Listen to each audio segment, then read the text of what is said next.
प्रयागराज से वहां पर भारत बंद का असर दिख रहा है। सपा कार्यकर्ताओं ने रेल रोक दी है। रेलवे ट्रैक पर लेट कर उन्होंने हंगामा किया। बुंदेलखंड एक्सप्रेस को रोककर समाजवादी पार्टी के कार्यकर्ताओं ने हंगामा किया है। किसानों के भारत बंद को सपा भी समर्थन दे रही है।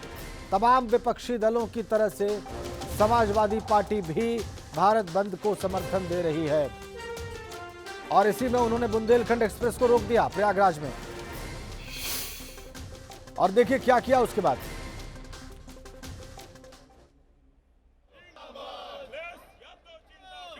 अखिलेश यादव जिंदाबाद के नारे लगा रहे हैं, समाजवादी पार्टी जिंदाबाद के नारे लगा रहे हैं। भारत बंद का उन्होंने बैनर हाथ में लिया हुआ है। ये प्रयागराज की तस्वीरें। ट्रेन जिसको आप रुका हुआ देख रहे हैं उसका नाम बुंदेलखंड एक्सप्रेस।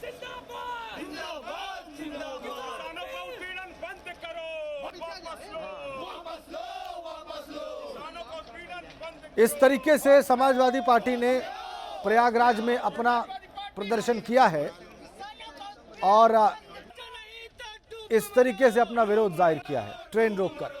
जो पिछली अपडेट थी उसके हिसाब से पुलिस वहां पर पहुंच चुकी थी इन कार्यकर्ताओं को हटाने के लिए ताकि ट्रेन को चलाया जा सके दोबारा।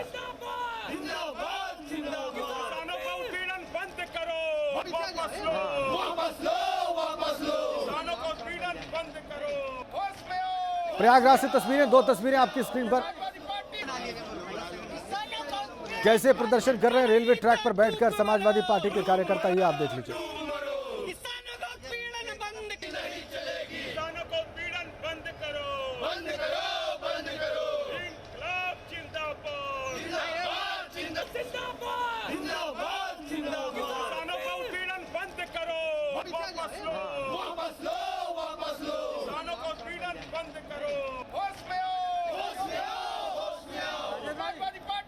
आप नारे देख सकते हैं, सुन सकते हैं समाजवादी पार्टी कार्यकर्ताओं के।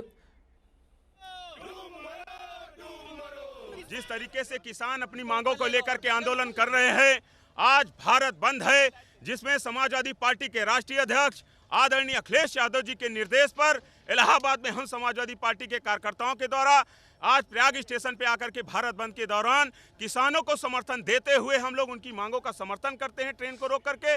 और पूरे भारत को आज इस तरीके से समाजवादी पार्टी का एक एक कार्यकर्ता किसानों के साथ है, अन्याय उत्पीड़न के साथ है।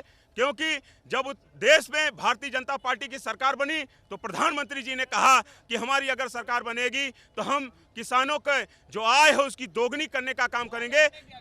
आज हम लोगों ने ट्रेन को रोक करके आज हम लोगों ने ट्रैक को जाम कर दिया है। आज क्योंकि भारत बंद है, ट्रेन को हम लोग चलने नहीं देंगे। सुना अपने समाजवादी पार्टी के कार्यकर्ता क्या कह रहे हैं प्रयागराज में।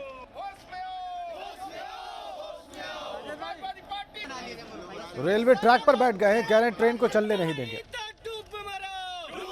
तो रेल चक्का जाम कर दिया है प्रयागराज में समाजवादी पार्टी के कार्यकर्ताओं ने।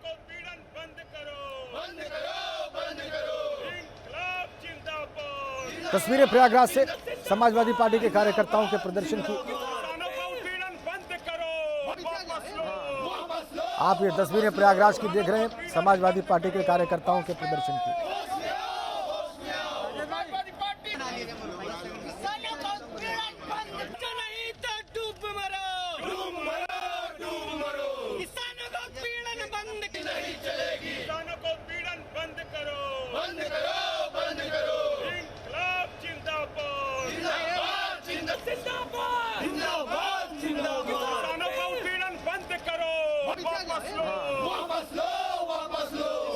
समाजवादी पार्टी के झंडे और बैनर लिए हुए ये कार्यकर्ता बुंदेलखंड एक्सप्रेस के इंजन पर चढ़ गए और ट्रैक पर भी बैठ गए और कह रहे हैं कि वो बहुत साफ कर देना चाहते हैं कि इधर से ट्रेन नहीं गुजरेगी।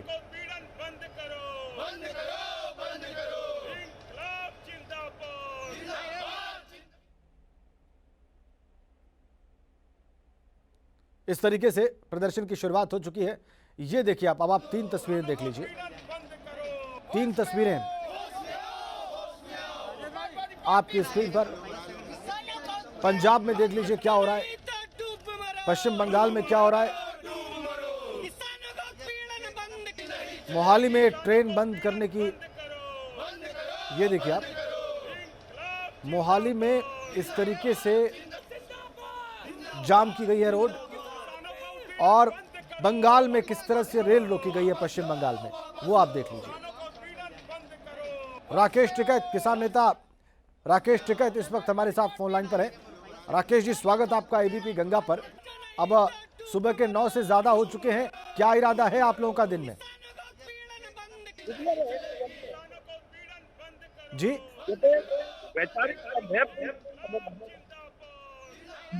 राकेश जी, आपको मेरी आवाज मिल रही है? आवाज मिल रही है जी। राकेश टिकैत साहब, ये बताइए हमारे दर्शकों को कि क्या इरादा है आपका आज? इरादा ठीक है, 3 बजे तक बंद रहेगा। 3 बजे तक कोई भी गतिविधि आप नहीं होने देंगे?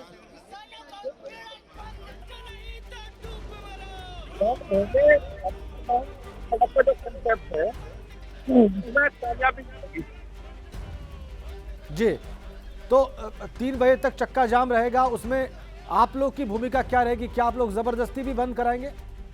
ना जबरदस्ती क्यों बंद कराएंगे, तो जनता अपने आप बंद कर रही है। अच्छा, आपको लगता है कि जनता का पूरा समर्थन है? बंद तो होगा अपने आप ही, सभी का समर्थन है। जी। दुकानें, व्यापारी वर्ग आपके समर्थन में है यहाँ पर पश्चिमी उत्तर प्रदेश में? तो बंद नहीं करेगा, देखो भाई नहीं है, जो बंद नहीं करेगा उसे देखेंगे, मतलब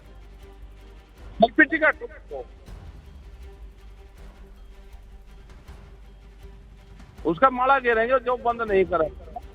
अच्छा, उसको माला पहनाएंगे आप? सुनी दिया, उसका माला घेरेंगे, उनको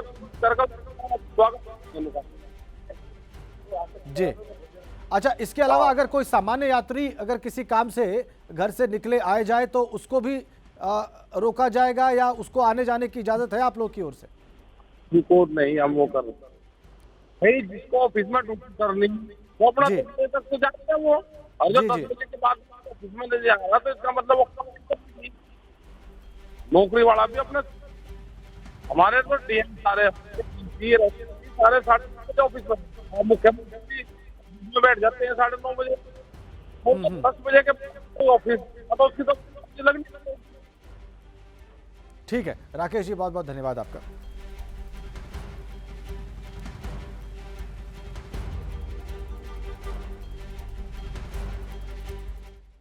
हमारे तमाम संवाददाता जमीन के हालात आप तक पहुंचाने के लिए, ग्राउंड सिचुएशन क्या है बताने के लिए आपके साथ इस वक्त जुड़े हुए हैं। आप देख लीजिए, अनुभव शुक्ला, संतोष शर्मा, लखनऊ से अविनाश तिवारी, बलराम पांडे, शक्ति सिंह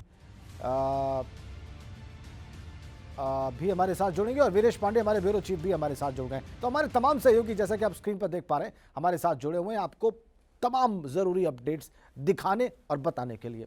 नोएडा में भी किसानों के आंदोलन को लेकर प्रशासन ने अपनी तैयारी पूरी कर ली है, और लखनऊ में सेक्शन 144 लागू है। पहले हम ब्यूरो चीफ वीरेश पांडे के पास चलते हैं। वीरेश, आप कहां पर मौजूद हैं, क्या स्थितियां हैं वहां पर जहां पर आप इस वक्त मौजूद हैं? राजेंद्र, प्रदेश की राजधानी लखनऊ का ये हजरतगंज इलाका है, और मैं हजरतगंज में खड़ा हूं। देखिए, पुलिस कमिश्नरेट की गाड़ियां मूव कर रही हैं, राइट कंट्रोल व्हीकल या दंगा नियंत्रण जो गाड़ियां हैं वो सड़कों पर घूम रही हैं। अगर हम यहां के स्थिति को दिखाने की कोशिश करें तो अभी सुबह का वक्त है, जो दुकानें नहीं खुलती हैं अमूमन वो अभी नहीं खुली हैं, लेकिन मोती महल जो यहाँ की मशहूर मिठाई की दुकान है वो सवेरे खुल जाती है, तो वो खुली है। और जो ये हजरतगंज का हनुमान मंदिर है, आज मंगलवार का दिन है, अमूमन आम दिनों की तरह भी लोग यहाँ पूजन पाठ कर रहे हैं और दर्शन पूजन कर रहे हैं, और लोगों के ऊपर कोई असर है या नहीं भारत बंद को लेकर, यहाँ कुछ लोग हैं, उन्हीं से बात करते हैं। क्या असर है? भाई साहब, असर तो लगभग लखनऊ में तो कुछ नहीं दिख रहा है, क्योंकि अभी दुकानें खुलना शुरू हो जाएंगी, स्टार्ट हो जाएगी।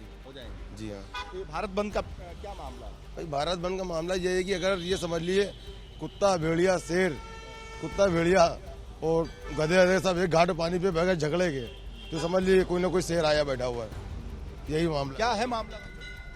कुछ मामला नहीं, लखनऊ में इतना असर नहीं दिखेगा। बस ये है कि जो भी किसानों की मांगे हैं अगर उन्हें पूरी किया जाए, जो भी इनकी बातें हैं उन्हें सुना जाए और पूरा किया जाए, उन्हें सरकार उनको पूरी करे, बस। असर है यहाँ पे लखनऊ में? होगा कोई असर? तो नहीं दिख रहा है कोई भी, लेकिन मेरे ख्याल से सरकार को बात करनी चाहिए किसानों से, उनकी बात तो वार्ता कर ही रही है। अगर ये बताइए, भारत बंद का क्या इम्पैक्ट है लखनऊ?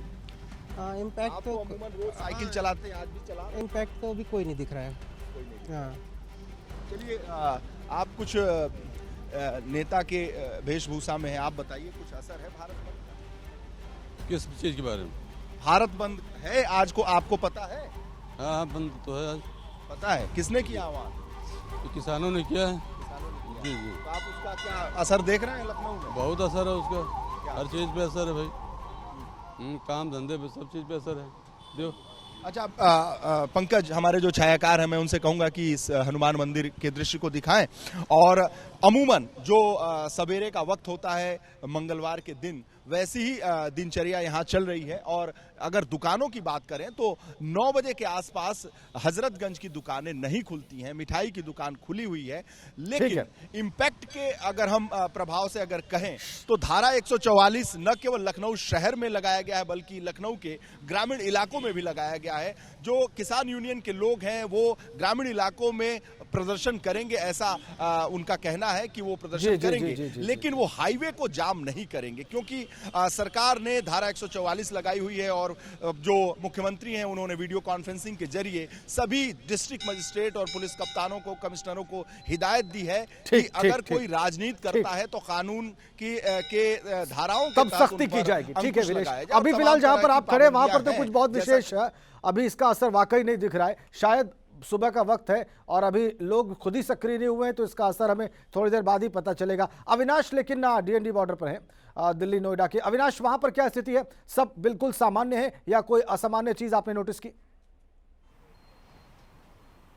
देखिए राजेंद्र, अभी तो फिलहाल स्थिति सामान्य है। मैं एक बार तस्वीर भी आपको दिखाना चाहूँगा। स्थिति जो है पूरी तरीके से यहाँ पर सामान्य है, क्योंकि गाड़ियाँ उसी तरीके से फर्राटा पड़ रही है। लेकिन कई सारे किसान संगठनों ने ये कहा है कि वो 11 बजे के बाद डीएनडी बंद करने की कोशिश करेंगे, क्योंकि यही मुख्य मार्ग है इस वक्त जो नोएडा को दिल्ली से जोड़ रहा है और खुला हुआ है। यहाँ पे एक बार तस्वीरें भी दिखाना चाहूँगा। उत्तर प्रदेश पुलिस के जवान और आरआरएफ के जवान को भी तैनात किया गया है, और खुद यहाँ पे डीसीपी और एसीपी लॉ एंड ऑर्डर ने भी यहाँ पर आके बाकायदा चेकिंग की है कि सारी व्यवस्थाएं ठीक है कि नहीं। और जब हमने उनसे बातचीत की तो उन्होंने साफ शब्दों में कहा है कि उनको किसान संगठनों की ओर से चेतावनी तो मिले, लेकिन उनकी तैयारी पूरी है। किसी भी संगठन को डीएनडी तक नहीं आने दिया जाएगा, क्योंकि यही एकमात्र मार्ग है जो इस वक्त नोएडा को दिल्ली से जोड़ रहा है। बाकी सभी मार्गों पर अगर कहें तो कुछ मार्ग अवरुद्ध हैं किसानों के बैठने की वजह से, तो कई सारे मार्ग नहीं खुले हुए हैं। तो जाहिर तौर से बात है कि नोएडा प्रशासन ने पूरी तरीके से तैयारी कर रखी है और कई जगहों पे फोर्सेस का डिप्लॉयमेंट कर रखा है, जिससे कि किसान अगर कहीं पर भी आके उपद्रव करते हैं या किसी भी चीज़ के साथ जोर जबरदस्ती करते हैं तो उनको वहीं पर रोक दी जाए और उनके खिलाफ कार्रवाई की जाए। तो फिलहाल यहाँ पे अगर डीएनडी की बात करें तो यहाँ पे स्थिति अभी बिल्कुल सामान्य है, लेकिन थोड़ा अभी ऑफिस आवर्स हो रहे हैं तो अभी धीरे धीरे यहाँ पे ट्रैफिक भी बढ़ेगा। लेकिन किसानों ने 11 बजे से आंदोलन के लिए कहा है, तो देखने वाली महत्वपूर्ण बात होगी क्या वो डीएनडी बंद करा पाते हैं या नहीं। ठीक है अविनाश, देखना होगा और उसके लिए हो सकता है पहले से ही बिल्डअप शुरू हो जाए। संतोष, आप कहां पर मौजूद हैं और क्या देख रहे हैं? देखिए राजेंद्र, मैं इस समय राजधानी लखनऊ के उस चौराहे पर मौजूद हूं जो ट्रांस गोमती यानी कि गोमती के पार के इलाके को हजरतगंज या मुख्य लखनऊ से जोड़ता है। ये 1090 चौराहा है और यहाँ पर अगर राजधानी लखनऊ में सुरक्षा व्यवस्था की बात करें तो यहाँ पर बैरिकेडिंग लगा दी गई है। हालांकि अभी चेकिंग जैसी कोई स्थिति नहीं है, लेकिन कल देर रात जब मुख्यमंत्री योगी आदित्यनाथ के द्वारा सभी जिलों के डीएम और एसपी के साथ वीडियो कॉन्फ्रेंसिंग की गई, उसके बाद लखनऊ कमिश्नर डीके ठाकुर के द्वारा एक मीटिंग बुलाई गई और उसके बाद राजधानी लखनऊ में 56 ऐसे पॉइंट्स चुने गए जहां पर इंटेलिजेंस इनपुट के बाद ये माना जा रहा था कि यहाँ पर धरना प्रदर्शन हो सकता है, कुछ लोग इकट्ठा हो सकते हैं, चाहे वो किसान के तौर पर हो या फिर कुछ विपक्षी दल, खासकर के समाजवादी पार्टी के लोगों के ऊपर निगाहें बनी हुई हैं। तो ऐसे 56 पॉइंट्स पर दंगा यंत्र है वो वहाँ पर है, जो पुलिस फोर्स है वो तैनात की गई है। लखनऊ पुलिस लाइन और पुलिस ऑफिस दोनों को रिजर्व पुलिस फोर्स का पॉइंट बनाया गया कि अगर कहीं पर अप्रिय स्थिति आती है तो वहाँ से एक्स्ट्रा फोर्स को मूव कराया जाए। लेकिन इन सभी शहर भर के जो 56 पॉइंट्स हैं, 56 पॉइंट्स पर एक्स्ट्रा फोर्स डिप्लॉय की गई है। अगर हालात की बात करें तो राजेंद्र, राजधानी लखनऊ एक बाबुओं का शहर कहा जाता है। अमूमन लोग नौकरी पेशा हैं। यहाँ पर अभी फिलहाल ऐसा कुछ नहीं। मेरे पीछे भी आप देख सकते हैं कि गाड़ियां फर्राटा भरते हुए निकल रही हैं। ठीक है संतोष, अभी आप जो तस्वीरें दिखा रहे हैं वो बिल्कुल यही बता रही हैं कि वहां भी हालात सामान्य है। अभी फिलहाल कोई मूवमेंट दिखाई नहीं दे रहा है। बलराम पांडे, आप कहां पर हैं और क्या देख रहे हैं? देखिए राजेंद्र, इस वक्त हम दिल्ली नोएडा के चिल्ला बॉर्डर पे मौजूद हैं और आज 8 दिसंबर है, यानी आज भारत बंद का आह्वान किसानों ने किया है और यही वजह है कि किसान आज इस बंदी को सफल बनाने के लिए पूरी तरीके से कमर कस चुके हैं। लेकिन इस बंदी को देखते हुए प्रशासन भी पूरी तरीके से मुस्तैद है। हम आपको इस बॉर्डर पर दिखाने की कोशिश करेंगे कि किस तरीके से बैरिकेडिंग लगाई गई है, किसानों को दिल्ली कूच करने से यहीं पर रोका गया है। और दूसरी तरफ आप देख सकते हैं कि दिल्ली पुलिस के जो जवान हैं वो तैनात हैं, साथ ही सीआईएसएफ के जवान तैनात किए गए हैं और आरएएफ के जवानों को भी तैनात किया गया है कि ताकि जो बंदी है वो शांतिपूर्ण तरीके से हो। अगर कोई किसान हिंसा करता है, अराजकता फैलाता है तो उसके खिलाफ कार्रवाई की जाए। आप देख सकते हैं दूसरी तरफ ये नोएडा है जहां पर किसान डटे हुए हैं पिछले 13 दिनों से और लगातार यहां पर जो किसान हैं वो इस आंदोलन को नई दिशा देने के लिए रणनीति तैयार कर रहे हैं और उनका साफ तौर से कहना है कि इस बंदी को वो सफल बनाएंगे, क्योंकि इसी बंदी की वजह से देश की सरकार को यह संदेश जाएगा कि आखिरकार किसान एकजुट हैं। लेकिन 10:30 बजे के बाद दुकानें खुलती हैं, लिहाजा अभी यह कह पाना मुश्किल है कि बंदी का असर कितना है। हमारे साथ कुछ किसान हैं, हम उन्हीं से जानने की कोशिश करेंगे कि इस बंदी को सफल बनाने के लिए किस तरीके की रणनीति तय की है आप लोगों ने। देखिएगा, किसान तो पहले रणनीति नहीं बना पाता है, लेकिन किसान अपने घर से निकलकर, मेड़ों से निकलकर आह्वान कर रहा है कि भारत बंद हो और इसका अभूतपूर्व आपको देखने को मिलेगा। आज शानदार प्रदर्शन रहेगा। उड़ीसा हो या आपका हिमाचल हो या उत्तर प्रदेश हो या फिर एटा कासगंज के तमाम जिले हो, वहाँ से खबरें आ रही हैं, आपके चैनल के माध्यम से, फ़ोनों के माध्यम से बताया जा रहा है कि सब लोगों ने पूरा भारत बंद का समर्थन दिया है। पूरा डिस्ट्रिक्ट उत्तर प्रदेश में 75 जिले हैं लगभग, वहाँ सब लोगों ने पूरा इसका समर्थन दिया है और बंद कर रहे हैं। सिर्फ बंद का आह्वान, किसान शांतिपूर्ण ढंग से बंदी करें, अराजकता ना फैले, क्योंकि कई राजनीतिक दल किसानों के इस आंदोलन को राजनीतिक रूप देना चाहते हैं, तो उससे कैसे बचेगा किसान? हम तो उनका बहिष्कार कर रहे हैं जी। हमको राजनीतिक पार्टियों की कतई जरूरत नहीं है सर, सब चट्टे बट्टे हैं। जो सत्ता में पार्टी आती है हम उसके खिलाफ चलते हैं, जब वो खिलाफ हमारे चलता है तो हमें राजनीतिक पार्टियों से कोई सरोकार नहीं है जी। हमको तो अपने किसान आंदोलन, किसान संगठनों की जरूरत है जी। लेकिन लगातार जो राजनीतिक दल हैं, चाहे समाजवादी पार्टी हो, कांग्रेस हो, बसपा हो, उनके कार्यकर्ता ट्रेनों को रोक रहे हैं, सड़क जाम करने की बात कह रहे हैं हम किसानों के साथ हैं। लेकिन किसान तो कह रहा है हम शांतिपूर्ण ढंग से आंदोलन करेंगे। हाँ, वो तो है ही, वो तो अपने राजनीति अपना रहे हैं, हम तो अपना काम अपने स्थल से करेंगे बस। तो कहीं ना कहीं आपके आंदोलन को हाईजैक करने की तो कोशिश नहीं कर रहे हैं राजनीतिक दल। सो उनको मौका नहीं देना। ठीक है बलराम, ये किसान कह रहे हैं कि ये हाईजैक नहीं होने देंगे। जो और अभी बैठे हैं राजनीतिक पार्टी, बलराम ठीक है, उनके भी खिलाफ चले जाएंगे। ठीक बिल्कुल राजेंद्र, बलराम, ये दृढ़ है कि ये हाईजैक नहीं होने देंगे। अब बिल्कुल ठीक बात है। आ गई बात। हम चलेंगे वीरेश के पास। वीरेश पांडे हमारे ब्यूरो चीफ। वीरेश, आपके पास कोई अपडेट वहां से? देखिए, अपडेट के लिहाज से अगर कहें तो अभी बहुत सवेरे का वक्त है, लेकिन जो मुख्यमंत्री कार्यालय से खबर आ रही है, मुख्यमंत्री खुद इस पूरे भारत बंद को मॉनिटर कर रहे हैं और अपने आवास में बैठकर सूचना विभाग के कुछ अधिकारियों के साथ, वरिष्ठ अधिकारियों के साथ उनकी वार्ता हो रही है। अवनीश अवस्थी जो अपर मुख्य सचिव गृह हैं, उनसे उनकी वार्ता फोन पर हो चुकी है। अभी कुछ देर में अवनीश अवस्थी अपर मुख्य सचिव गृह 5KD जो मुख्यमंत्री आवास है वहां पहुंचेंगे और साथ ही साथ डीजीपी से भी वार्ता मुख्यमंत्री की हो चुकी है। मुख्यमंत्री खुद भारत बंद की मॉनिटरिंग कर रहे हैं, इसलिए सभी अधिकारी चाक चौबंद है। वीडियो कॉन्फ्रेंसिंग जो मुख्यमंत्री ने की कल, उसमें सबको हिदायत दी थी, अधिकारियों को, जो जिलाधिकारी हैं, पुलिस कप्तान हैं, कि कहीं भी कोई भी कानून अपने हाथ में अगर लेता है तो सख्त से सख्त कदम उठाए। और ऐसे में मुख्यमंत्री खुद मॉनिटर जब कर रहे हैं तो सभी आला अधिकारी चाक चौबंद है और अपर मुख्य सचिव गृह सवेरे से मुख्यमंत्री के टच में है इस पूरे मामले को लेकर। ठीक है वीरेश, आप सभी हमारे साथ बने रहिए। अभी हमारे संवाददाता हमारे साथ जुड़े हुए हैं, अनुभव शुक्ला, उनके पास भी चलेंगे।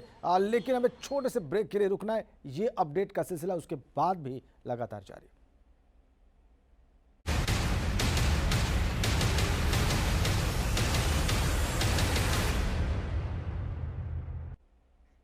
तो आज भारत बंद का आह्वान किया है किसान संगठनों ने और तमाम जगहों पर इसके लिए सुरक्षा भी पुख्ता की गई है। उत्तर प्रदेश के मुख्यमंत्री भारत बंद को खुद मॉनिटर कर रहे हैं, लगातार अपने अधिकारियों से वो अपडेट ले रहे हैं। कल उन्होंने वीडियो कॉन्फ्रेंसिंग के जरिए तमाम जिला अधिकारियों को संदेश भेजा कि अगर कहीं पर कोई बेजा तरीके से पेश आए, ज़बरदस्ती किसी चीज़ को बंद कराने की कोशिश की जाए, अराजकता फैलाई जाए, तो उससे सख्ती से निपटा जाए। यह बहुत साफ कर दिया कल उत्तर प्रदेश के मुख्यमंत्री ने तमाम जिलाधिकारियों को वीडियो कॉन्फ्रेंसिंग के जरिए। और आज भी वो अपने आवास पर बैठकर लगातार भारत बंद को मॉनिटर कर रहे हैं, लगातार भारत बंद की स्थितियों का जायजा ले रहे हैं। और इससे पता चलता है कि शासन कितना गंभीर है, किसान संगठन क्या करने वाले हैं और क्या होगा, ये हम आपको लगातार दिखाते रहेंगे। फिलहाल इस बुलेटिन में इतना ही।